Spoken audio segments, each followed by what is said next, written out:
Welcome back to Sex Talks Podcast with me, your host, Selma Ndasilohenda Iyambo. As always, I'm super excited to be here with you, and I'm beyond grateful that you chose Sex Talks Podcast once again. If you're a first-time listener, welcome to the Sex Talks Podcast family. Here, we are all about creating an informed and educated society of young people who can openly have conversations on sexual health matters while sharing their personal experiences and hearing from experts in the field. We are recording yet another episode live from the Be Free Youth Campus thanks to our collaboration with the Be Free Studios under the One Economy Foundation. You can find this youth-friendly space at the Multipurpose Youth Center or online at Be Free Namibia. A total of 1,542 Namibians have taken their own lives between the 1st of April 2020 and the 31st of March 2023. This is according to statistics released in the Namibian newspaper. This means that on average, the country records over one suicide per day, with the majority being men, of which they comprise 82% of this. In July, the Namibian also reported that 679 suicide cases have taken place between January 2021 and May 2022. This incident involves 559 men, 91 women, and 29 children. Wow. We are in crisis as a country because majority of these statistics reflect on men. And in honor of Suicide Prevention Month, which is September, we are bringing you a special episode on suicide, something we hear and read about in the news every day. This year, it's being commemorated under the theme, Changing the Narrative on Suicide, which aims to highlight the importance of reducing stigma and encouraging open conversations to prevent suicide. In honor of Suicide Prevention Month, which is September, we are bringing you a special episode on suicide. This is something that we hear and read about in the news every day. And the theme for this month is Changing the Narrative on Suicide, which aims to highlight the importance of reducing stigma and encouraging open conversations to prevent suicide. We have a special guest in studio for you, so we highlight this conversation, unpack where the stigma lies, and encourage you to have open conversations because, as the statistics indicate, we are in crisis as a country. Joining us in studio today to speak about suicide is Karlien Burger. She is an occupational therapist and currently is working at the University of Namibia as a lecturer.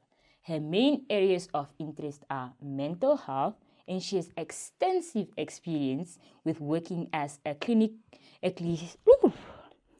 She has extensive experience working as a clinician in psychiatry and doing group therapy, especially with clients who have experienced trauma. Other areas of interest include sexuality, self-harm, and multidisciplinary approaches to occupational justice. Welcome to Sex Talks Podcast, Karlien. How are you doing today? Hi, thank you for having me. I feel very welcome. I'm doing well today. Yeah, I'm excited to be here. Very, very excited. Seeing that this is Suicide Prevention Month, and I just want to ask you, are you doing really, really very well? Because often at times when someone says, how are you doing? You have that automatic response of, I'm doing very well. How are you? But I'm fine. No, it's been so exciting to see how the narrative is changing. Because if I think back a few years, I don't think we were having open conversations about this topic. And when I'm going on my social media and reading the news, it seems like there's a movement towards talking about this and having more open conversations and raising awareness. And I think that's really what it should be about. Yeah, that's indeed very true. Because I think I've also just picked it up with people when you walk around and they ask you, how are you doing? And I think it was a few weeks back when I was walking in the mall and I ran into someone I haven't seen in a few weeks. And I asked, and they're like, how are you doing? I'm like, I'm doing very well. How are you? And they looked at me and they asked me again, so Selma, how have you been doing? And it hits me very hard to say that. Well, this was an automatic response. It's not as to how I was doing that morning, it's just something that I say because we are not used to having that open conversation and telling people that, yes, I'm present, I'm not doing very well. Today is one of those days when I'm just finding it very hard to exist. So you are indeed right, there is progress. But before we can dive into today's discussion, can you please tell our audience about who Karlien is beyond those qualifications? Because I was looking at your biography and I'm like, wow, what a well-accomplished woman. Oh, thank you. I think being an occupational therapist is very core to my identity. And what I really love about the profession is that we always say, you know, being an occupational therapy is an art and a science. And when I was at school, I loved art and I loved science. Wow. So the fact that I get to do both, that I get to do creative things. I mean, outside of work, I also do pottery and I've got a nice craft corner in my house. So I think it really is part of my identity. And it's also helped me think about and view the world in different ways, which is also lovely. All right. I see you indicated that you love science and you also loved art. What a coincidence. But because I'm so interested to find out, were you always interested in mental health? Did you always know you wanted to be an occupational therapist? Or how was it finding this career for you? It's it's a funny story because not a lot of people actually know what occupational therapy is, but in our family, we've got 3 occupational therapists. So my mom and her sister, and then one of my aunts are all occupational therapists. Can I join the family? Yes. But at school, being a teenager, I was like, I'm not doing that. I want to do my own thing. And then I had I think it's a privilege to go for career guidance assessments. And the answers to what should Karlien be doing was psychiatrist, psychologist, or occupational therapist. So the mental health side came through very strongly. And then I started shadowing other occupational therapists working in mental health, and I was hooked. So I think it's always been mental health for me, which I think at school, it wasn't something we spoke about. It wasn't part of our vocabulary. I mean, now we talk about mental health, self-care, mindfulness. You know, all these terms are actually a lot more spoken about. But when I was in high school, we didn't speak about these types of things. So it's nice to see that narrative changing. Yeah, speaking of the narrative and seeing that you grew up having so many occupational therapists at home, how was it in terms of, you speak about changing the narrative on now suicide. Now looking back at your childhood and how your state of mental health was and seeing that you have occupational therapists, was it something different? And did that affect your state of mental health throughout? Yeah, I think my mom is very conscious and very aware. And she will also tell you that no parent gets everything right. So growing up, there were moments where I didn't feel understood, or I felt very angry at my parents. We all do it sometimes. Yes. But I think what was helpful is that I was allowed to have feelings. And I was allowed to express my feelings. And just having those safe spaces created for me, I think that had a big impact on feeling quite safe and secure growing up, even when my mental health wasn't necessarily that great. And yeah, I think that's something we can strive for. I don't think there's no such thing as a perfect parent, but I think we can strive for creating safe spaces for our children, even if we mess up along the way. That's indeed true, because when you create a safe space, it allows you to apologize and actually speak about, I'm sorry, my child, I've messed up. That could have easily, have an impact on how you feel, how your day is going, but you can start from scratch. And that allows the fact that you're both cognizant and you're both safe within each other's spaces. It really does play a role. And seeing that we keep having a conversation around the theme for Suicide Prevention Month, which is now changing the narrative on suicide, what does this mean to you, seeing your extensive experience with working as an occupational therapist? Yeah, I've also been doing more reading up with the Namibian Association of Occupational Therapists. We're also doing a campaign around suicide awareness. So I've been reading up a lot. And there were sometimes when I hear things or I read things in the newspapers, I'm like, we're talking about an important topic, but I'm not sure if we're talking about it in the right way. And what it's a World Health Organization document that speaks about what are helpful ways to talk about suicide. And I think that's really standing out for me, that there's a middle ground between it being a thing we never talk about, which I think for a long time, you wouldn't speak about it. If someone's family member took their own life, we would say they passed on. We wouldn't name or want to talk about it because there's shame, which is ridiculous. Very valid way of feeling, but it shouldn't be something to be ashamed about.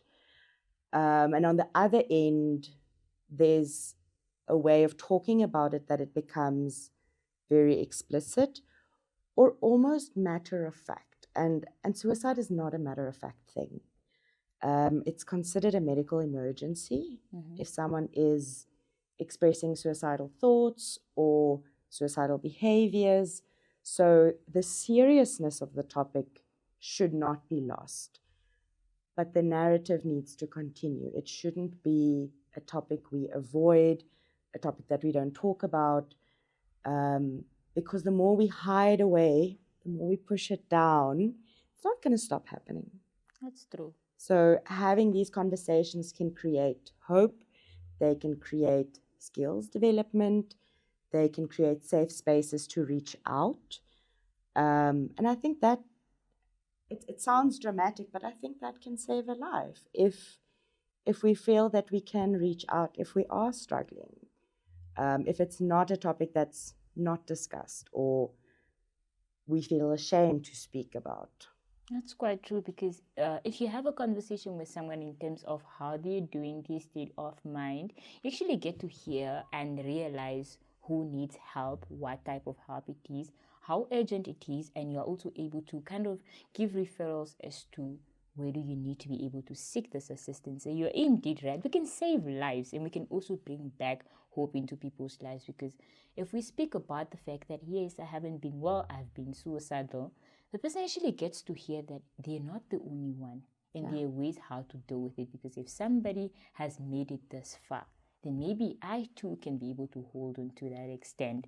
But before we move on to the next question, it's rather something that came to mind while you are having a conversation about what the theme means to you. Often at times when a relative or a friend commits suicide, it's a situation of they're very selfish. They didn't think about us, and it's something shocking because some of the family members or the friends didn't know that this person was suicidal. Now, linking this back to the theme, what could be some of the leading causes for us to also just be able to say they're very selfish, or what would be your opinion onto that? And how does stigma then links to us always being shocked about our loved ones leaving and we never know why? Maybe you can share your perspective on that. Yeah, I think that, and the research supports this, that there are signs. It doesn't happen often. It happens very rarely that there were no signs. And I think because the signs might be difficult, we almost block them out. So someone might say something like, I feel like I can't face the world, or the world would be better off without me, or even explicitly saying, I want to take my life. And it's important for us to then take that seriously, to pick up on it, to do the referrals like you said. In terms of suicide being something selfish, I usually try to think, how can I phrase something non-judgmentally? So not making it either good or bad, but what is it? And what we see, if there is depression involved, one of the things that happen when we have a mental illness is that the way our thoughts work change. There are cognitive distortions. So things that would normally not be a thought becomes a thought. For example, my family would be better off without me. That is a cognitive distortion. And people don't like when I do this, but I always try to equate mental illness to physical illness. You know, if someone is in a car accident and they die, no one would say you're being selfish. But if you have a mental illness and you end up taking your own life, all of a sudden we have a completely different perspective. The beautiful thing is that suicide is preventable, whereas a car accident maybe is more difficult to prevent. But in terms of it being something selfish, I think we need to also view it in the light of that person potentially having cognitive distortions or unhelpful ways of thinking because of where they are at in terms of their mental health or their thinking processes or even their brain chemicals. Wow. Yeah. It's the way you phrased it, and I'm just so blown away as to how we often look at suicide, and you being able to compare it to a car accident really does bring it close. And I think my key highlight would be the fact that suicide is preventable, and we can indeed prevent it. Yeah. Now, in 2022, the World Health Organization said Namibia continues to have one of the highest suicide in Africa, with majority of the cases now being amongst men. What are some of those contributing factors as to why now suicide is higher amongst men compared to women? Yeah, so again, when I've been reading up, they say one of the things we shouldn't do, one of the don'ts, is to attribute a suicide to a single factor.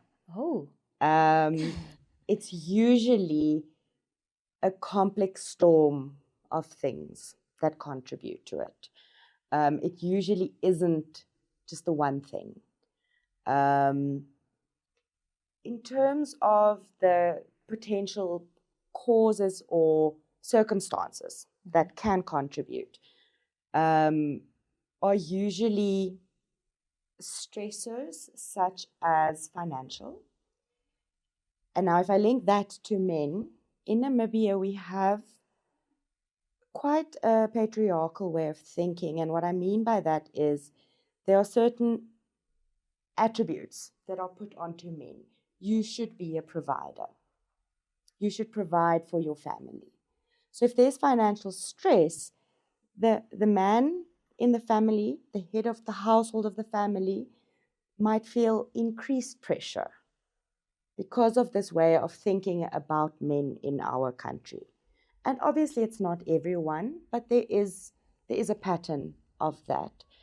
The other is that when there are relationship difficulties, that can also be a contributing factor. And we have this way of thinking boys shouldn't cry, boys shouldn't be vulnerable. So if let's go with a heterosexual relationship and there's a man and a woman, the woman might go to her friends and vent and go to someone and be like, oh, I need help, my partner's doing this and that, the man might not have spaces where they can do that. So then they're also carrying that with them. There was another thing that I had thought about, which has now absolutely left my mind, but it's around the coping strategies. And I think a very unhelpful way that we think is someone should cope, and then also correlating coping with being manly or masculine or strong. And in my mind, being vulnerable is much stronger than, holding it together holding because it you together. are a man. Yes. And I think with your stats, I just want to add another stat is that for every completed suicide, there are 9 attempts. So if we apply that to Namibia, we can say 10 people per day feel like they can't go on. So it really is, it's such a massive crisis. It really, really is a crisis. So it's so great that we are able to have these conversations. And it would be unfair if we leave this conversation, especially one on when you're highlighting the contributing factor and men being expected to do so much because you are a man. Now, what message would you have to men that are currently sitting in such situations, and how do we make it better for them? I think we have resources. I don't think we have enough resources yet, but we do have resources. And I think one of the really beautiful ones that we can access is Lifeline. And it really is a lifeline. And the number, it's a toll-free number, it's 106. And I think, especially if we feel like we have to uphold this macho front, phoning someone and they don't know who you are at the other end of the line, it could be an easier way to access. And I also think we need to start modeling something different for our children. So rather than a narrative of boys don't cry, to say, I can see you're upset. What's been happening? I might not have the answer, but I can listen. That as a community, as Namibians, we practice, and it takes practice, to be open about talking about feelings, knowing what resources are available, knowing how to access those resources. Those are important things. And then from the other side, noticing when someone is being different, noticing when someone looks or presents as being at risk, and then to reach out. Okay. It's okay if you are a man and you cannot provide. It's okay if you are a man and you feel like crying. Or before we even get to men, if you are a boy child and you feel you're having a hard day, it's okay for you to cry. It's okay for you to reach out on the Lifeline, Childline, toll number. Or better yet, you can visit the B3 Youth Campus to be able to get the necessary support, the necessary services that you need, and there is no shame in asking for help because suicide is preventable. And these are some of the means that we can use to prevent suicide. I think we've been Can I just interrupt you very briefly? Yes, please. One of the things that I think makes B3 so phenomenal one of the things that I think makes B3 so phenomenal is the thought that went into designing your clinic and making it accessible in a very confidential way. There is a separate entrance that is confidential if needed, and the venues in the clinic are color-coded. It's not like, oh, you need to go see the psychologist. It's you go to the green room or the blue room or the yellow room. So I think just in how the center's been designed makes it so safe to access the services that you guys have here. Thank you so much for that compliment. It is indeed true. So they will never know what services you are here for at the Be Free Youth campus. So please do make sure to make a 10 here and see you can get support, services, or just be able to partake in fun activities that are available for you as long as you are a young person aged 13 to 35. Karlien, we've been having a conversation and we kept on throwing two key words around here: mental health or mental illnesses and suicide. What is the difference and what are those? Can you just maybe break it down for our listeners as well? Yes. I think suicide is viewed as an attempt of taking your own life. So a step back would be suicidal ideation. So ideation is having thoughts about wanting to end your own life. And oftentimes there is a link between people who do have a mental illness and people who attempt suicide. So it can happen that the mental illness that you have contributes. When we talk about those many factors, mental illness is one of the stronger factors that contribute to it. If we view or if we look at mental illness, mental health, it's quite a broad field, but if you look at the diagnostic criteria for the different mental health conditions or mental illnesses, one of the main things or the criteria that's present for all of them is if your day-to-day functioning is impacted. So if you are struggling with doing what you're expected to do, what you want to do, what you need to do, when that gets impacted, we start being concerned.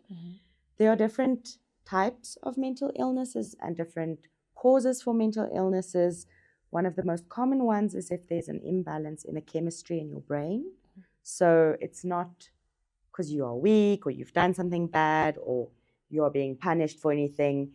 It can be genetic, it can be a traumatic event, but the way that your mind works, the chemistry, the chemicals that happen in your brain are not quite doing what they're supposed to be doing. And that can affect how our mood is, how we feel. It can affect how we think, our thoughts, and ultimately it can affect our behaviors. And when our mood, thoughts, and behaviors are affected in a way that we struggle with day-to-day things, then it's very likely that it's a psychiatric disorder or a mental illness. Okay. You are still tuned on to Sex Talks podcast with me, your host, Selma Ndasilohenda Iyambo, and we are speaking about Suicide Prevention Month in honor of September. So we'll take a quick commercial break and return to you. Well, guess what? The Be Free Youth Campus is here for you, and they are not just another campus. They are your one-stop center for holistic, clinical, mental, and psychological support for young people aged 13 to 35. The campus is open on Monday to Friday from 8 to 5 to all its members. The campus is open on Monday to Friday from 8 to 5 to all its members. Here services include reproductive health screening and referral, sexual transmitted infection screening and treatment, HIV testing, counseling and treatment, contraceptives, pregnancy tests, antenatal care, PrEP and PEP, pap smears, and more at only $8 Namibian per year. The Be Free Youth Campus also has programs such as chess, robotics, self-defense lessons, and so much more. Are you interested in being a member? Visit the campus to pick up an application, or you can get one via the link in their bio at Be Free Namibia on Facebook, Instagram, Twitter, and TikTok. They also have free Wi-Fi available at their campus. So if you are ready to ditch the shame, take charge of your future, and connect with other awesome young people, come down to the Be Free Youth Campus today. They are located on Bodell Street at the Windhoek Multipurpose Youth Complex in Katutura. For more information, visit them online at Be Free Namibia. Your journey to a healthier and happier you starts here at the Be Free Youth Campus. We have unpacked the conversation around mental health and suicide. And given the statistics that we have, and Namibia being ranked as one of the countries in the continent with the highest statistics on suicide, let's speak about the cost of psychological support in both public and private facilities. How is that looking like, seeing that you work there? So you'll be the best person to also just give us some sort of estimates as to how is it looking there? So we definitely don't have enough services. That I can say with absolute confidence. The services that we do have, I think, are really good. So in Windhoek, we've got Windhoek Central Hospital that has a mental health unit. So that would be one of the resources that are available. However, it is a referral hospital, so you can either go there as an outpatient, and if it's a crisis, then you would have to go through Katatura Hospital. So they'll do an assessment and then refer you across to Windhoek Central. In private, there's a lot of complications, if I can say that. So private practices that service outpatients, like a psychologist that has a practice and you can go and see them. So we have those services, but in terms of a private psychiatric hospital, we have very few, and those are not for emergencies. And like I said earlier, a suicide attempt or ideation is a medical emergency. The other factor that complicates this is that majority of the medical aids don't pay for a hospitalization if you present with suicidal ideation. So what does that mean for the patient? So for the patient, that means whether I have all the money in the world or not, I have to go through Katatura Hospital, and everything sort of bottlenecks then into a relatively small mental health unit.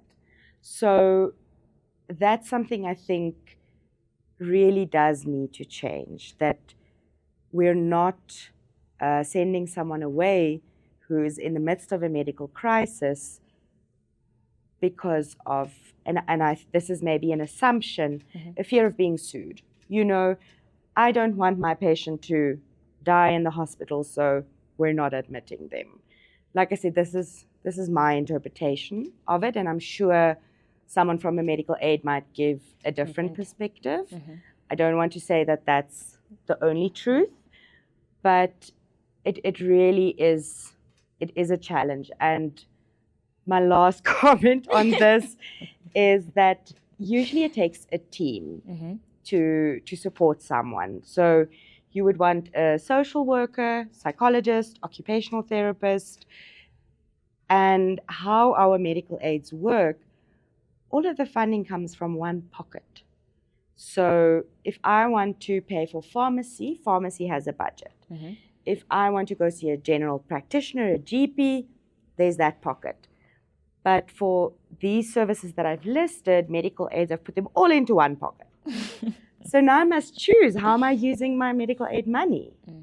It's not just, I need this and this and this service, I can get it because I have a medical aid. And then on the government side, we don't have many psychologists employed in government.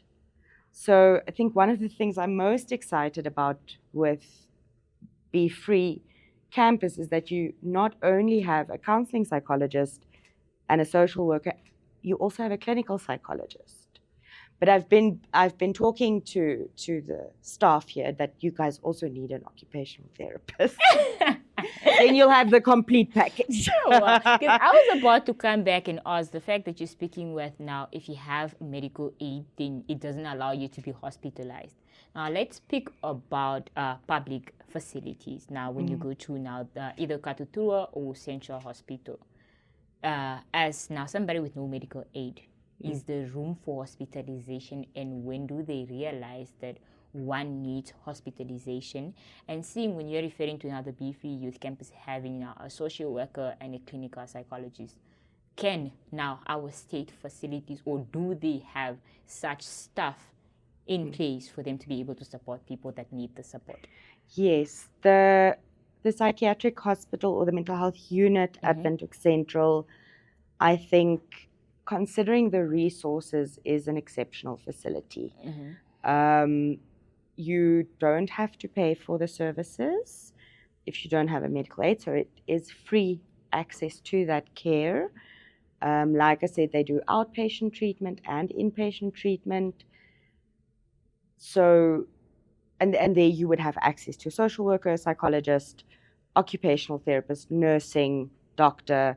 So there's a solid multidisciplinary team, but they are understaffed compared to the need in this country. So at times there will be a waiting list. So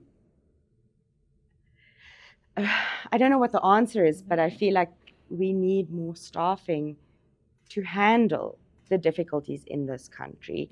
And also, given the statistics that we just mentioned, it actually makes it even more prone to having a waiting list, and it requires additional capacity for them to support. And I love how you've also mentioned the fact that it means that for every suicide, there are 9 failed attempts. So we might have more of a crisis in that on now men, seeing that majority or 82% of the statistics are coming from men. Now, we are speaking about stigma that is associated with now suicide and mental health as a whole.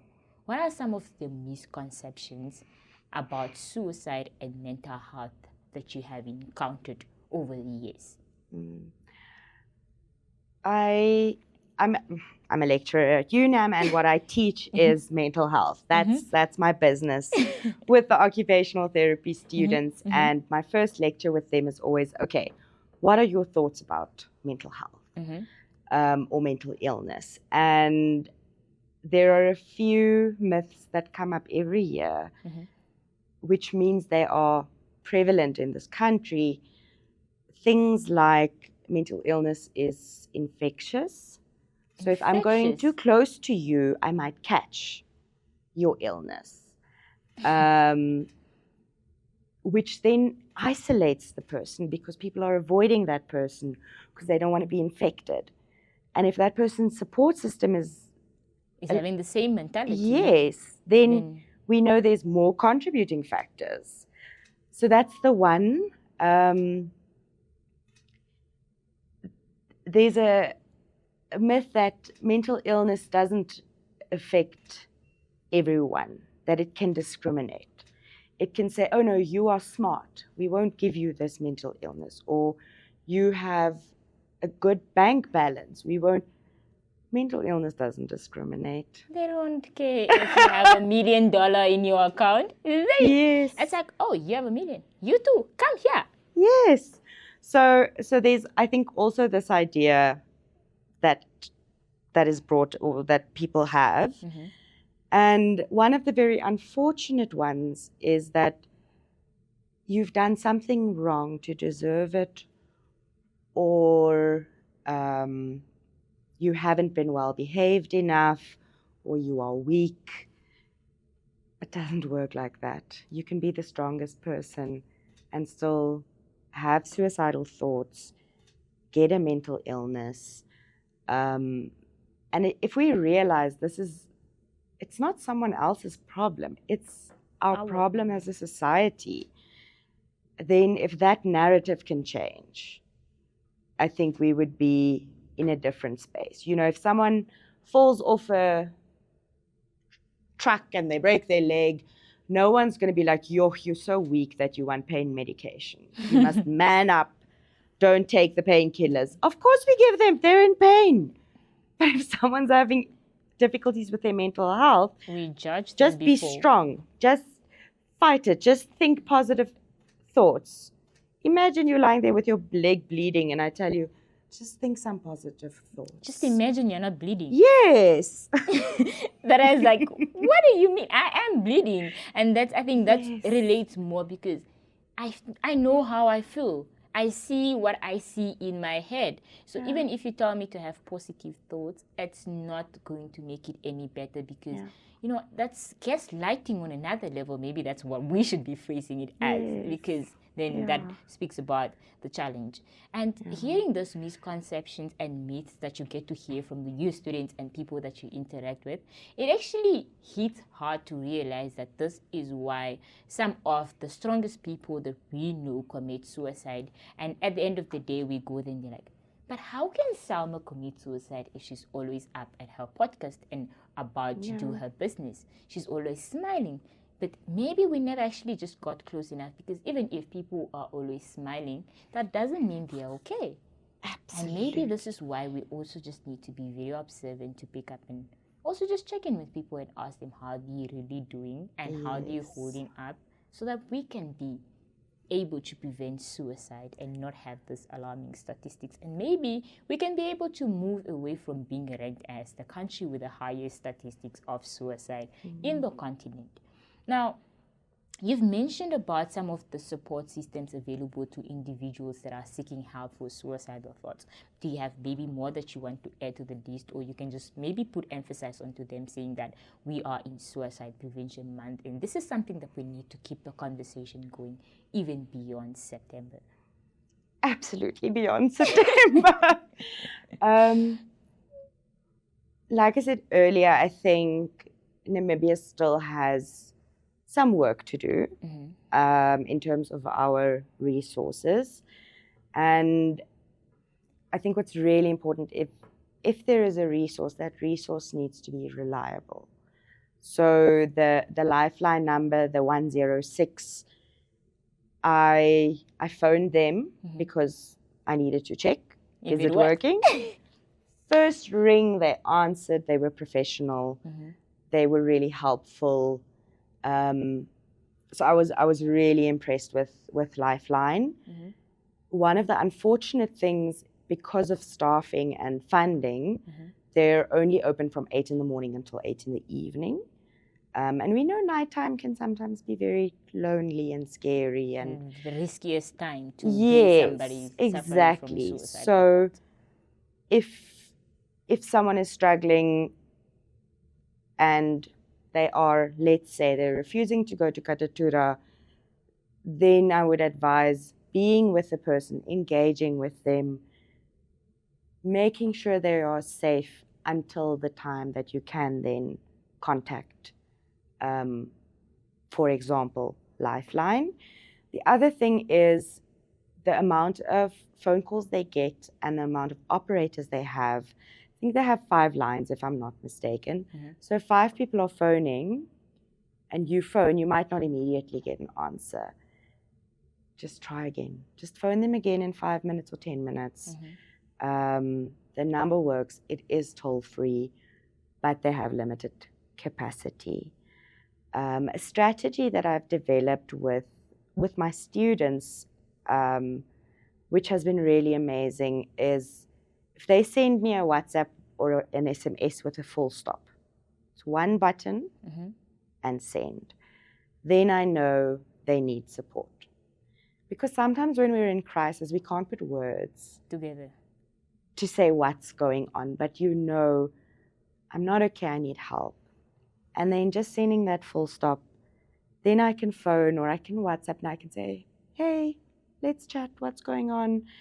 And I think that's, if we're in a family or a group of friends or at work, having strategies like that make it easier to reach out can be really useful.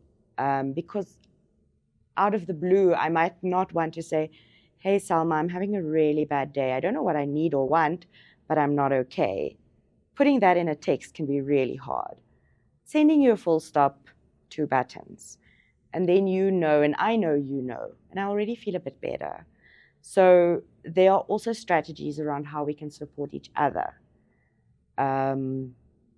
Yeah, I think that's some of the things, yeah.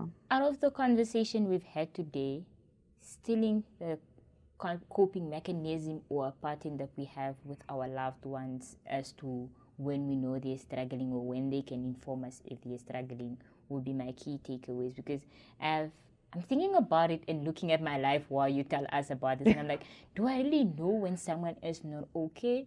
Do they know that this is what they can do when they're not okay?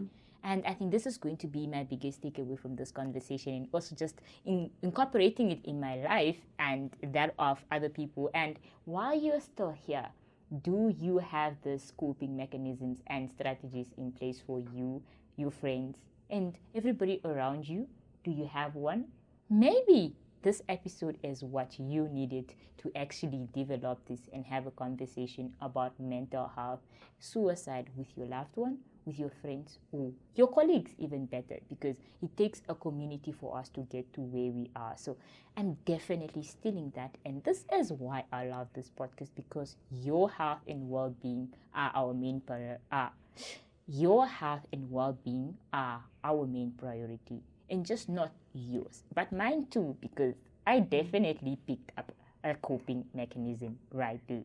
Now, we've spoken about how communities can be able to support and where we can be able to seek the necessary services. But what is the importance of seeking professional help and support when it comes to mental health related issues? I think we all know that there are times where we don't cope. And then if someone we care for is also not coping, we might not have the capacity to be supporting them. Or we might just not be skilled or equipped enough to help them in the way that they need. And there's absolutely no shame in saying, I can see you need help, but right now I don't think I'm the right person to help you. There's sort of a variety of services that are available, and it can range from medication. And with the medication, I always say to people, do you think if I take off my glasses that I can see? I can't see anything. And for starters, I was like, you can see me without your glasses. I can see a nice blurry figure. And there's no shame in me wearing these glasses, because it corrects my vision. And it makes me more efficient. It makes me more functional. But don't give me medication for my brain, because then I'm being weak. And that's nonsense. In the same way that I need glasses to see, I might need medication for my chemicals in my brain to just wiggle themselves out, for me to be more efficient and more effective. So medication is one of the ways. Social workers play a crucial role in looking at our environment, our social support system, other services that are available. Psychologists provide us with either group therapy or talk therapy. There's a variety of different ones. And occupational therapy, we look at how are you able to do the things that you want to do, need to do, are expected to do, and how can we help you build those skills.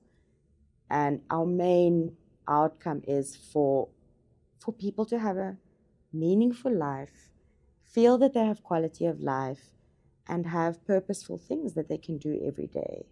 Wow. I was about to ask you the role that occupational therapy play in suicide prevention, and you just wrapped it up, and I'm looking at you like, look at you going beyond my questions. But I think this conversation keeps taking me back and allowing me to reflect on my life, because a few weeks ago, one of my friends called me like, hi, how was your day? I'm like, I don't have the time to tell you how my day was, so how may I help you? And he goes like, it's not about how you may help me, because the initial reason why I was asking how your day is because I want to measure and see if you have the capacity to accommodate what I'm about to tell you. And I was like, maybe I do have the time to tell you how my day was, because funny enough, my day was heavier than what it would have been any other day. And I wasn't in the right state of mind to hear somebody that wants to complain about more heavy stuff. So I smiled and I sat down and I was like, oh, maybe the mental health that I keep speaking about on my podcast needs me more than anything today. So let me calm down and actually just, tell him how my day was. And funny enough, it ended up helping because I needed to get off specific things off my chest. But I was like, I have so many things on my to-do list that I need to tick off. I don't have time for this right now. But turns out I needed to make time for it. So it also then brings us to the aspect of we need to be able to know, when do we prioritize our mental health? Yes, you have things to do, but in the things that you need to do, does it include your mental health? Because if you are not in the right state of mind, you will not be able to do these things or your to-do list in the long run. So I don't know. You tell me what you think when you keep listening to these episodes, because it definitely is taking me back to reflect and see how can we prevent suicide, not only amongst others, but also in myself while we have this conversation. Now, as someone who works in the area of mental health, what message or advice do you have for those that are currently suicidal, while they listen to this episode, or they hear from a friend that has listened to the episode, or they just see it on social media? I think the main message is that your story isn't over. There are still things that you need to contribute to your own life and the life of people around you. And sometimes we need a pause. And that pause can look different. It can be, like you were saying, just actually venting to my friend. It can be seeking help. It can be taking some time away from a relationship that's not helpful, but opt for the pause, not the full stop. I think that really is important. And in that pause, reach out to someone that you feel safe with, reach out to someone you trust. And if you see a friend that looks like they're in a pause, if you have the capacity, support them. If not, help them to access the services that are available. If you have the capacity, help them. And if you don't, refer them to someone or some way where they can get the necessary services, or they can be able to get the support, or even hope that it's not the end of their journey.